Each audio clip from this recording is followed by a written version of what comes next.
Muy buenos días, muy buenas tardes o quizás muy buenas noches, estimado oyente, según sea la hora y el país donde se encuentre. Les habla nuevamente el pastor bautista Nikos Ricoy, director del programa Encuentros y pastor general de las iglesias del Ministerio Tinajas, emitiendo desde aquí en Valencia, España, para todo el mundo hispanoamericano. Saludamos a todos nuestros seguidores y les damos la bienvenida una vez más a nuestro nuevo programa semanal Encuentros.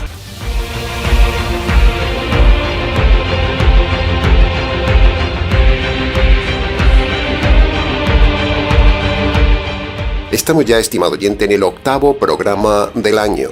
El tiempo pasa y pasa y pasa y no se detiene. En los 7 programas anteriores, desde el inicio del año hasta la semana pasada, hemos diseñado unos temas básicos para que usted empiece seguro, sólido y firme este año. Pero el año ya está avanzando, así que esperamos que esté poniendo en práctica los consejos dados en esas 7 semanas pasadas, porque si no, le irá mal en este año, le irá mal en la vida y, lo peor de todo, le irá mal en la eternidad. Venir solamente a oír la palabra de Dios a este canal y no hacer caso a la verdad que le decimos, juega en su contra, estimado oyente. Recuerde lo que dijo Santiago en capítulo 1, versículo 22. No sean solamente oidores de la palabra, engañándose a ustedes mismos. Recuerde también lo que dice Romanos capítulo 2, versículo 5. Por tu dureza y por tu corazón no convertido, vas acumulando ira para el día del justo juicio de Dios. Somos conscientes de que muchos seguidores vienen al canal cada semana solo por simpatía, solo por curiosidad, solo por copiar y robar lo que enseñamos, y decimos esto con conocimiento de causa. No es que esté mal que tomen lo que enseñamos en este canal, no. Lo que está mal es que no den el crédito de dónde tomaron la información, una información que no es suya. Hemos visto a líderes predicar literalmente nuestros programas sin dar crédito de dónde lo tomaron, y eso es robar, eso es plagio, señores. En este canal se enseña la verdad de Dios en estado puro y radical, estimado oyente. Por lo tanto, si usted viene solo a oír y luego no hace nada con lo que oye, usted está generando más y más juicio para el día del juicio final. El canal del Ministerio Tinajas es una bomba en Internet. Nadie enseña como nosotros la pureza doctrinal, el desafío eclesial y denominacional y la radicalidad bíblica. Por eso cada vez que usted viene, oye y se va hasta la semana siguiente sin responder al mensaje, usted está acumulando ira, juicio, furia de Dios y más intensidad de castigo con cada programa si usted no se convierte y sigue en su estilo de vida y en su falsa iglesia. ¿Usted cree que Dios no tendrá en cuenta haberle dado tantas oportunidades con este canal y usted seguir con su vida como si no pasara nada? ¿Usted cree que eso no le pasará factura un día? Cada semana rogamos, enseñamos e insistimos cómo la gente debe convertirse. Enseñamos cómo hacer para salvarse. Y sin embargo, la gente sigue en su estilo de vida pecaminoso, religioso, eclesial, mundanal, inmoral, inmaduro y necio.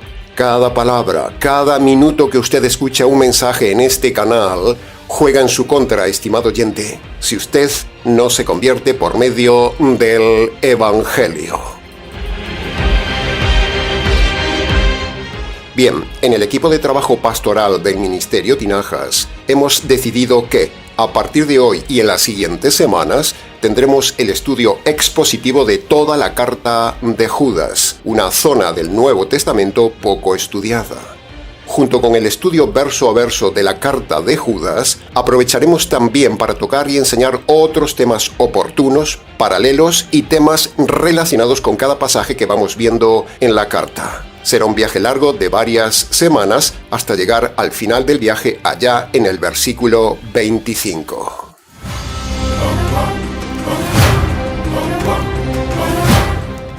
Cuando uno viaja, algunos paisajes son muy similares. Las montañas son montañas en todos lados. Los lagos son lagos en todos lados. La puesta de sol es hermosa, pero es similar en todos lados. Y el mar es el mar, sea donde sea. Sin embargo, Aunque son paisajes similares, siempre asombran, siempre agrada verlos, siempre hay algo nuevo en ellos. Cambian con las estaciones, cambian con el ángulo de visión, pero siempre agrada volver a ellos. De la misma manera, estimado oyente, así será con este viaje. Iremos a lugares donde ya hemos estado en otros viajes del canal, pero será bueno recordarlos, pero desde otro ángulo. Bien, así que, dicho esto, y como el tiempo corre, le invitamos entonces, estimado oyente, a que nos acompañe en el inicio de este nuevo viaje expositivo a lo largo de toda esta pequeña carta de Judas.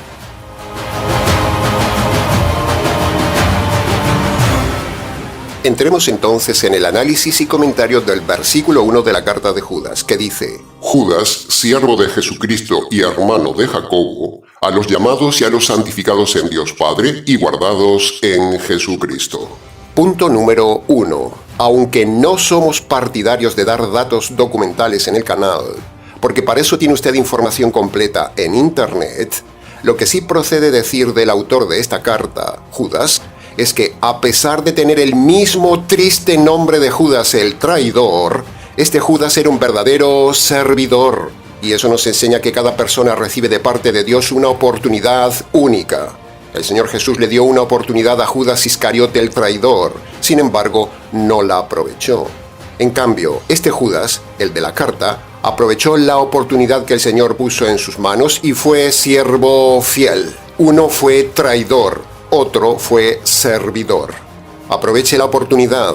Aproveche para convertirse y servir al Señor como lo hizo este Judas servidor y no haga como Judas el traidor. No traiciona al Señor, estimado oyente, por medio de la política, del mundo, o la religión, o la iglesia, como hizo Judas el traidor. Todo eso es incompatible con el Señor. No se venda por monedas al mundo, a la religión, a su iglesia, sino que salga de ahí y sirva al Señor como lo hacemos nosotros y como lo hizo en su día este Judas servidor. ¿A cuál de los dos Judas se parece su vida, estimado oyente? ¿A Judas el traidor o a Judas el servidor? Punto número 2. Aprovechamos esta oportunidad para hacer un paréntesis y tocar un tema doctrinal importante a propósito de Judas el traidor, para decirle que es increíble.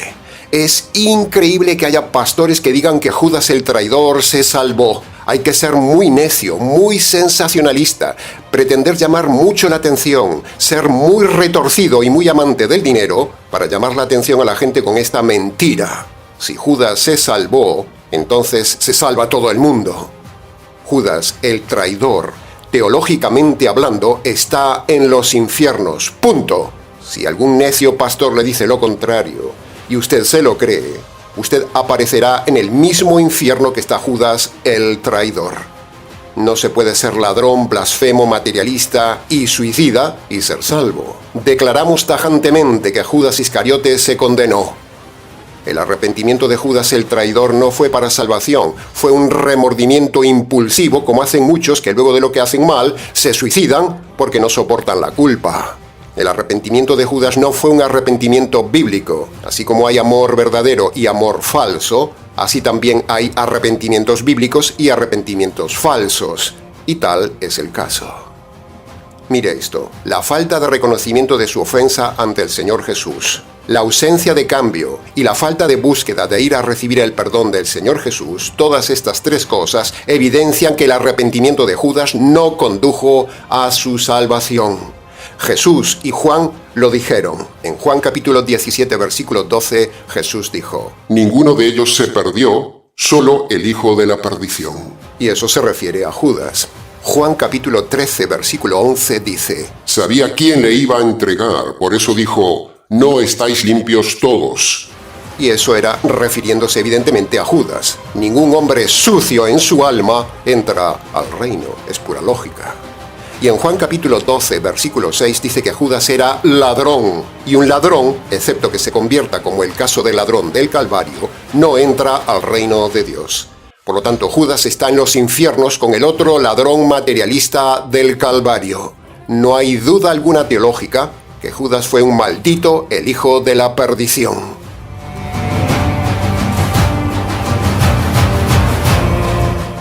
Ahora escuche esto, estimado oyente. Aunque las acciones traidoras de Judas Iscariote estaban profetizadas en el Antiguo Testamento, preste atención, la profecía escritural y la traición personal no fueron impedimento para su salvación si en su libre albedrío se hubiera acercado al Señor. Así que en lugar de ir al árbol a colgarse, Judas debió ir a los pies del Señor a salvarse. Así hicieron todos los demás cobardes discípulos. Al fin fueron a Jesús. Así como también estaba profetizado el abandono de todos los discípulos, sin embargo, ese pecado de abandono de ellos no impidió la salvación de los 11 discípulos porque fueron al Señor. Por lo tanto, tenga cuidado con esos predicadores que hablan de la salvación de Judas. Esos predicadores son tan Judas como el mismo Judas. Y tenga cuidado también con los otros Judas, los Judas de la predestinación calvinista. Dios no destina a nadie a la salvación o a la condenación. Judas no fue predestinado a la condenación. Judas solo fue profetizado, pero no predestinado. Judas se condenó en su libre albedrío frente al Mesías. Por lo tanto, la doctrina calvinista de la predestinación es falsa y la doctrina del suicidio del creyente que ellos defienden, ambas son doctrinas falsas. Y fíjese por dónde, que precisamente los calvinistas que defienden que si un cristiano se suicida y se va al cielo, son precisamente líderes que recientemente han sido descubiertos en adulterio. Son líderes que defienden el divorcio y han sido denunciados ante la Corte de Justicia por apología del suicidio. Fíjese qué tipo de Judas hay en el calvinismo. Judas es el primer calvinista de la historia del cristianismo. Es el primer suicida del Nuevo Testamento que está en el fondo de los infiernos. Y ahí irán todos los calvinistas. Judas cometió también blasfemia contra el Espíritu Santo por rechazar al Mesías. El pecado de Judas no solo fue ser ladrón y suicida, sino que esos pecados son el resultado de un pecado inicial mayor y anterior, que es el pecado de blasfemia. Porque Judas, a pesar de tener la evidencia de que Jesús era el Mesías, Judas lo rechazó. La blasfemia contra el Espíritu Santo es resistir deliberadamente la verdad que uno tiene delante. Por lo tanto, uno de los pecados que no se habla de Judas es su blasfemia contra el Espíritu Santo, que lo llevó a una espiral de pecado, robo, traición y suicidio. Todo esto muestra su condenación. Judas el traidor está ahora mismo en la condenación eterna y Judas, el escritor de esta carta, está ahora mismo en la gloria eterna. ¿Con cuál de los dos Judas se identifica usted, estimado oyente? Punto número 3.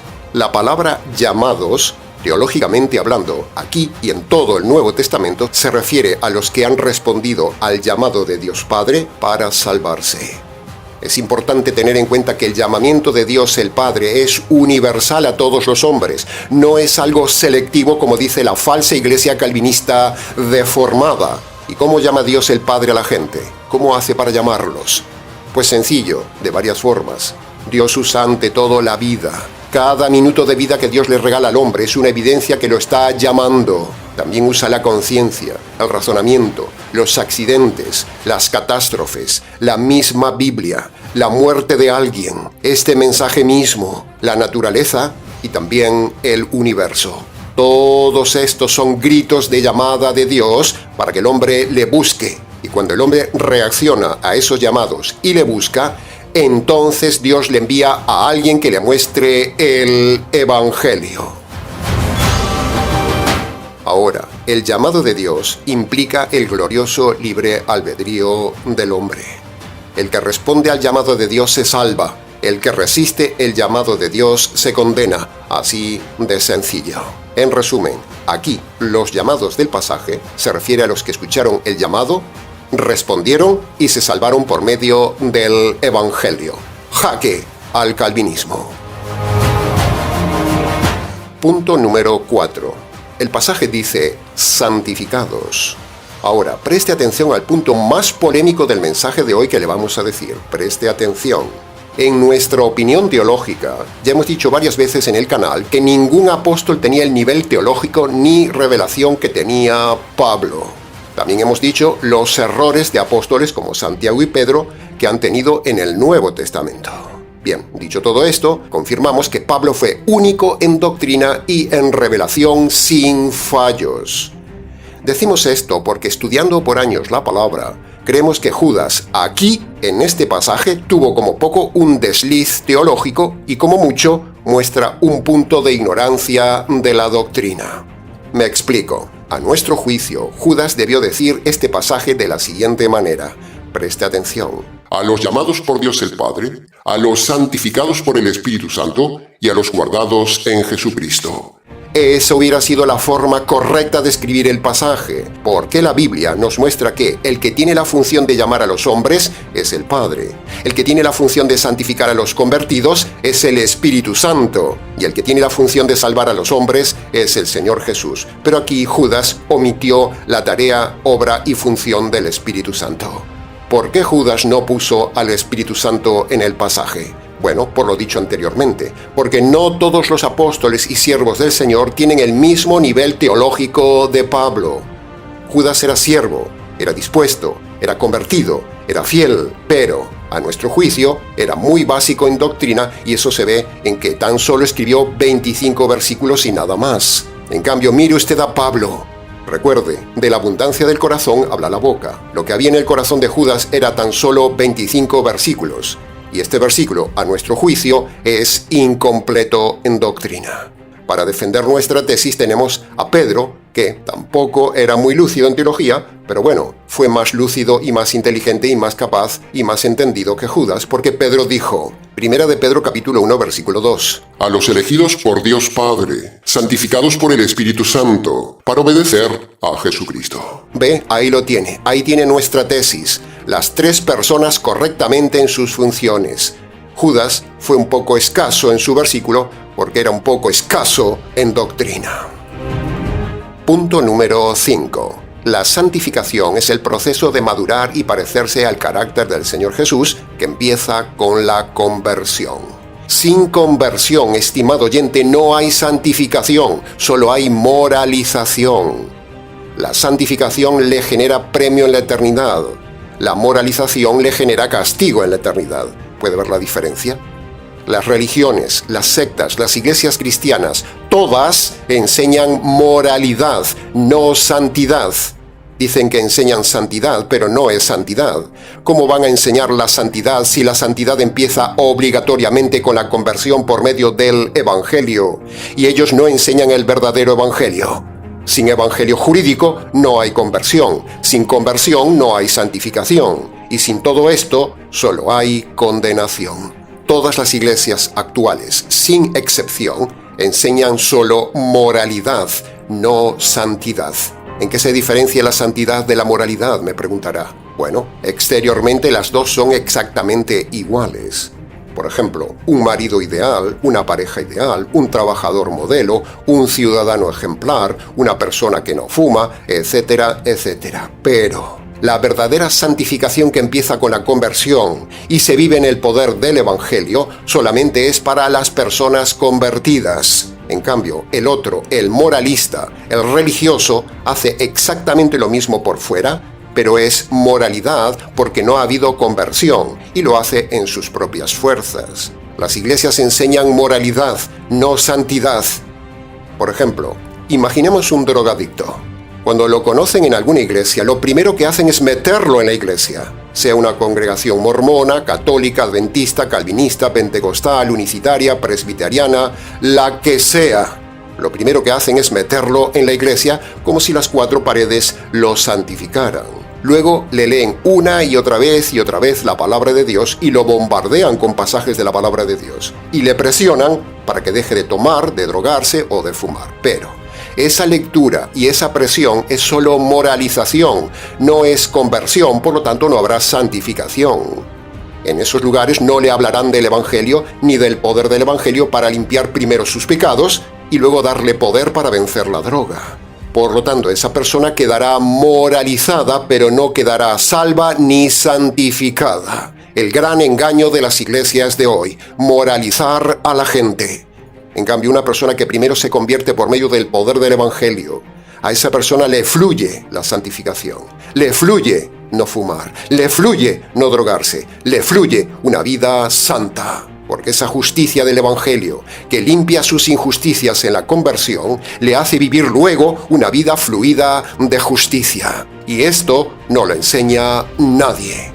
La moralización es forzada, la santificación es fluida. Y por último, entremos en el punto número 6 del versículo 1. El versículo 1 usa la palabra guardados. Estar guardados se refiere aquí también solo a convertidos. No es para todos aquellos que están metidos en una iglesia, no. El hecho de estar en una iglesia no lo hace salvo, ni convertido, ni guardado por Dios. Solo está guardado entre cuatro paredes por la religión, por la iglesia, por los lobos, pero no está guardado por Jesucristo. Una cosa es estar en Cristo y otra cosa es estar en una iglesia. Judas habla aquí de estar en Cristo, no habla de estar en una iglesia. Y los pastores de hoy se centran solo en que la gente debe estar metida en una iglesia en lugar de enseñarles a estar en Cristo por medio del Evangelio. ¿Puede ver la diferencia, estimado oyente? Aquí el pasaje, cuando habla de estar guardados, se refiere a que una persona, una vez salva por medio del Evangelio, no pierde la salvación, sino que está guardado para la eternidad en Cristo. La doctrina de la pérdida de la salvación es una herejía pentecostal. Estar en Cristo es seguridad de salvación eterna. Estar guardado en Cristo es como un pez metido en la pecera, de ahí no sale. El cristiano solo está guardado por medio de la conversión que produce el Evangelio. El Evangelio es el escudo de Cristo que le libra a usted de la condenación eterna y le guarda para la vida eterna. Si usted está guardado en alguna iglesia, usted no es salvo.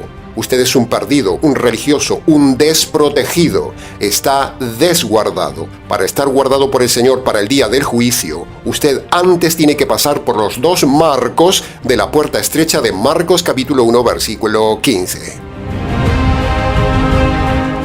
Estar en la iglesia católica no le guarda de nada. Al contrario, en esa iglesia se desprotege ante Dios. Ni qué decir de los calvinistas. Esos falsos engreídos y retorcidos le guardan a usted, pero para la condenación eterna, con sus doctrinas, por ejemplo, la atrocidad de que si uno se suicida se va al cielo, o que si uno se divorcia y se recasa se va al cielo. Así son los calvinistas. Y la misma desprotección sucede con el resto de las iglesias, por ejemplo, los adventistas, los pentecostales, los testigos, los mormones, los unicitarios, los anglicanos, los bautistas liberales, los fundamentales y últimamente los rabinos. Todos estos lo están guardando a usted con candado, pero para el fuego eterno, porque sus doctrinas son una ofensa ante Dios y lo desprotegen a usted de la ira de Dios y de la justicia de Dios. El escudo protector que le ofrecen esas iglesias es como papel ante las flechas de fuego de la ira de Dios y la justicia de Dios. Solo el Evangelio jurídico lo guarda a usted de la ira de Dios y de la justicia de Dios. Cuando usted se mete dentro del Evangelio de Cristo, Cristo lo guarda con su Evangelio.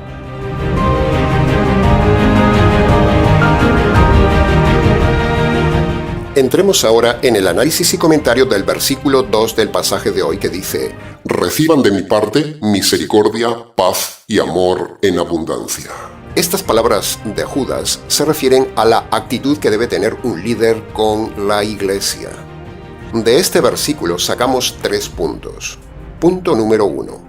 Es cierto que hay pastores morales, misericordiosos, muy cálidos, muy educados y muy amorosos. Pero tienen una mala doctrina porque pertenecen a cualquiera de las denominaciones que hemos dicho antes y que siempre denunciamos. Así que su misericordia, su calidez y su amor no valen de nada. Solo es moralidad encubierta detrás de la herejía. Punto número 2. No menos cierto es que también hay pastores, pastoras, sacerdotes, rabinos o líderes déspotas, dictadores, secos, soberbios, con malos modales, sensuales, descarados, de mal carácter, despreocupados de la gente, solo centrados en el dinero, en la buena vida y en que su iglesia sea famosa y demás cosas. Pero no hay calidez personal hacia sus miembros y a eso le sumamos la mala doctrina. Solo toca marcharse de esa iglesia, estimado oyente. Y el punto número 3 de este tema es que este pasaje es también para usted. Usted que va a una iglesia, usted que va a congregarse todos los domingos, usted que va a misa y fiestas de guardar constantemente, usted que guarda el sábado, usted que se llama cristiano y participa en su iglesia activamente, la pregunta es usted una persona misericordiosa con los demás? ¿Es usted cálido? ¿Es usted pacífico y amoroso con las personas? ¿Cómo es su carácter? ¿O es usted de mal carácter, peleón, criticón, chismoso, egoísta, gritón, inmoral, materialista, indiferente, discutidor, retorcido y falto de amor con la gente? ¿Cómo es usted personalmente, estimado oyente? La palabra misericordia es una palabra compuesta de dos términos. Misericardio, es decir, significa tener cardio, tener corazón hacia la miseria humana. Eso significa misericordia. Y yo le digo, estimado oyente, que no hay mayor misericordia hacia el hombre. No hay mayor amor que pueda tener un siervo de Dios hacia los hombres que tener un corazón ayudador ante la mayor miseria humana, sus pecados. Y en eso trabajamos cada día, en librar a la gente de su miseria humana, los pecados, y librarlos de la mayor miseria, la miseria eterna. Para librarlo de ese lugar terrible y de esa miseria terrible, y para llevarlo a usted a un lugar digno, perfecto, maravilloso y eterno, aplicamos cada día la misericordia a los hombres, enseñándoles el Evangelio, lo único que los libra de la miseria eterna.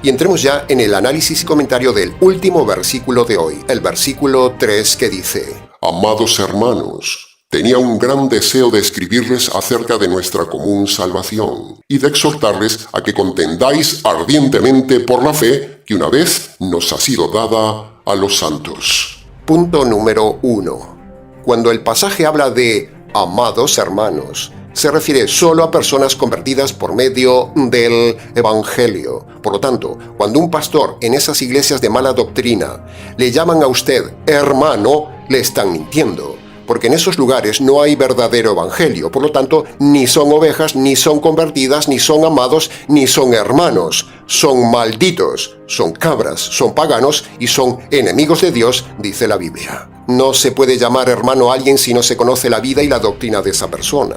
Usted no puede llamar hermano a nadie si primero no se asegura que se ha convertido por medio del Evangelio. Si usted le llama hermano, lo está induciendo a creer que es salvo, porque en la Biblia hermano se refiere a salvo, cuando realmente cuando usted habla con la gente no es salva. Así que llamar hermano a alguien en esas iglesias es mentirle, y eso es lo que hacen los pastores. Rompa con esa pésima costumbre religiosa por culpa de la influencia de las iglesias que llaman hermano a todo el mundo. Y lo mismo podríamos decir con la mala costumbre y la famosa frase de ¡que Dios le bendiga! Si usted está acostumbrado a decir esa frase, ya puede ir quitándosela de la boca. Por ejemplo, no bendiga a sus hijos si sus hijos no se han convertido, porque le está mintiendo si no se han convertido por medio del Evangelio. Toda persona que dice a otra persona ¡que Dios le bendiga! Está errada, está pecando, está mintiendo, porque si no se ha convertido la persona por medio del Evangelio, esa persona está bajo maldición, dice Gálatas capítulo 3. Por lo tanto, no le bendiga porque Dios dice que es maldito. Así que aprenda esto, estimado oyente, no bendiga a nadie. Ve usted a Jesús diciendo a todo el mundo ¡que Dios le bendiga! Ve usted a Pablo decir en sus muchas cartas ¡que Dios les bendiga! Ve usted a Pablo en su evangelismo a los paganos decirles ¡que Dios les bendiga! Ve usted al resto de los apóstoles tan solo una vez decir esa frase ¡que Dios les bendiga! Ve usted aquí a Judas decir esa frase. Absténgase de ser como un loro repitiendo esas frases religiosas. Punto número 2. La segunda frase del versículo 3 dice: quería escribirles acerca de nuestra común salvación. Parece que al decir quería escribirles, infiere que no estaba con ellos en la congregación. Parece que estaría fuera. Por lo tanto, eso habla de la preocupación del líder, de velar siempre, de cuidar a los suyos, de interesarse en ellos, de enseñarles, aunque sea por escrito y esté lejos. ¿Hace eso su pastor, estimado oyente? Si su pastor no puede estar con usted, le escribe, le llama y le atiende. ¿Tiene usted comunión con su pastor como Judas lo tenía con esta iglesia?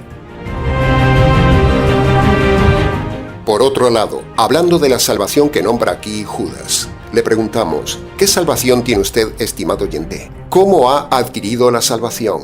¿Cómo se salva usted? ¿Cómo ha sido su salvación? ¿Tiene salvación? ¿Qué salvación le han enseñado en su iglesia? ¿Qué evangelio de salvación tiene usted? ¿Cómo se perdonan sus pecados? Sin evangelio jurídico no hay salvación para los gentiles. La salvación católica de cumplir los mandamientos e ir a misa es una salvación falsa. La salvación adventista basada en cumplir los mandamientos y guardar escrupulosamente el sábado es falsa. O quizás le han enseñado la mentira de que para salvarse debe congregarse, debe diezmar, debe bautizarse, debe hacer vigilias, etcétera, etcétera. Todo eso es una salvación falsa. O quizás está usted en una de esas iglesias que enseñan que, para salvarse, simplemente debe aceptar a Jesús en el corazón. Pero eso es falso. O quizás ha creído el retorcido evangelio de algunos bautistas, donde dicen que simplemente con creer en Jesús como único y suficiente Señor y Salvador, se salva. Pero eso es falso. Eso no lo dijo el Salvador. Nosotros somos bautistas, pero no enseñamos esa mentira. Arrepentirse y creer en Jesucristo, como dicen los calvinistas, tampoco salva a nadie. Bautizarse no salva a nadie, como dicen los unicitarios. Participar de los ritos judíos y ser medio judío y medio cristiano no salva a nadie, como hacen los mesiánicos. Nada de esto es la común salvación bíblica. El tema de la salvación es muy serio, estimado oyente. Es el tema más importante que tiene que enseñar correctamente un pastor en una iglesia. Y eso fue lo que hizo Judas el bueno y lo que hacemos nosotros en el ministerio Tinajas. Y por último, punto número 3 del versículo 3, que dice: exhortarles a contender ardientemente por la fe. ¿Usted puede darse cuenta del significado bélico de esta frase? ¿Usted ha leído alguna vez y se ha parado a meditar lo que este mandato bíblico significa? ¿Se da cuenta que las palabras contender y ardientemente hablan de una batalla doctrinal constante contra estas iglesias que tienen una fe errada? ¿Puede ver lo intenso de este mandato que siempre obedecemos en el ministerio Tinajas? Estamos obedeciendo este mandato. La Biblia nos manda ser contendientes, guerreros, usar la espada de la palabra para cortar por lo sano, para cortar la mala doctrina. Nosotros no vamos hablando del falso amor de Dios, ni la mentira de que Dios tiene un plan maravilloso para su vida. ¿Sabe una cosa? El plan maravilloso del Dios de justicia es enviarlo a usted a la cárcel eterna por sus pecados y por estar en su iglesia. Mire qué plan más maravilloso le está esperando a usted. Esto es una batalla doctrinal, estimado oyente. El verdadero convertido debe ser ardiente en la lucha por la fe y para eso debe estudiar y manejar bien la palabra de Dios. En este ministerio, como usted puede ver, si es un seguidor nuestro, somos ardientemente luchadores por la fe pura. Somos gladiadores, somos los modernos templarios y somos soldados del Señor del reino. Luchamos por el Rey y por el reino.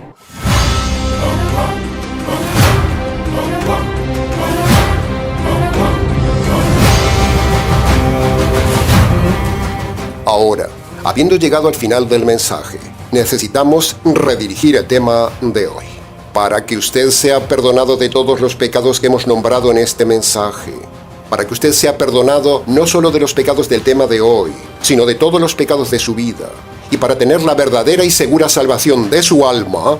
Para todo esto, usted debe obedecer los dos requisitos jurídicos y universales que Dios manda a todo hombre en Marcos capítulo 1, versículo 15. El primer requisito es el arrepentimiento, es decir, Dios le manda a usted que se humille ante Él y reconozca de forma concreta sus pecados pasados y luego debe abandonar los pecados que esté cometiendo en el tiempo presente. El segundo requisito de Marcos capítulo 1, versículo 15 es creer el Evangelio, es decir, Dios le manda que usted reconozca que merece recibir la justicia de Dios por sus pecados. Segundo, Dios le manda que usted reconozca que en la cruz el Señor Jesús recibió la justicia que usted merecía recibir por sus pecados. Y tercero, Dios le manda que usted se agarre por la fe de esa justicia caída sobre el Señor Jesús por sus pecados. Si usted no obedece estos dos mandamientos, le espera la condenación, el castigo, el fuego, la justicia y la ira de Dios por toda la eternidad. Pero si usted reconoce sus injusticias y hace suya esa justicia que un día le cayó al Señor Jesús, en ese momento usted será verdaderamente salvo. Cualquier otro método que le enseñen en las iglesias no le salva. Marcos capítulo 1 versículo 15 es el pasaje universal para la salvación de todo hombre. El que escuche, entienda.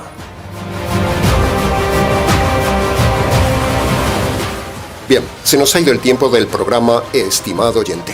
Mucho más se pudo haber dicho del tema, pero con lo dicho creemos que ha sido suficiente para su enseñanza y su reflexión. Si tiene preguntas del tema, escríbanos. ministeriotinajas@gmx.es.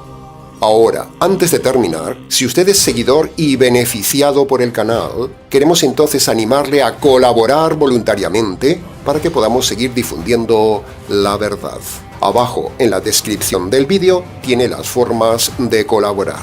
Le damos muchas gracias anticipadas.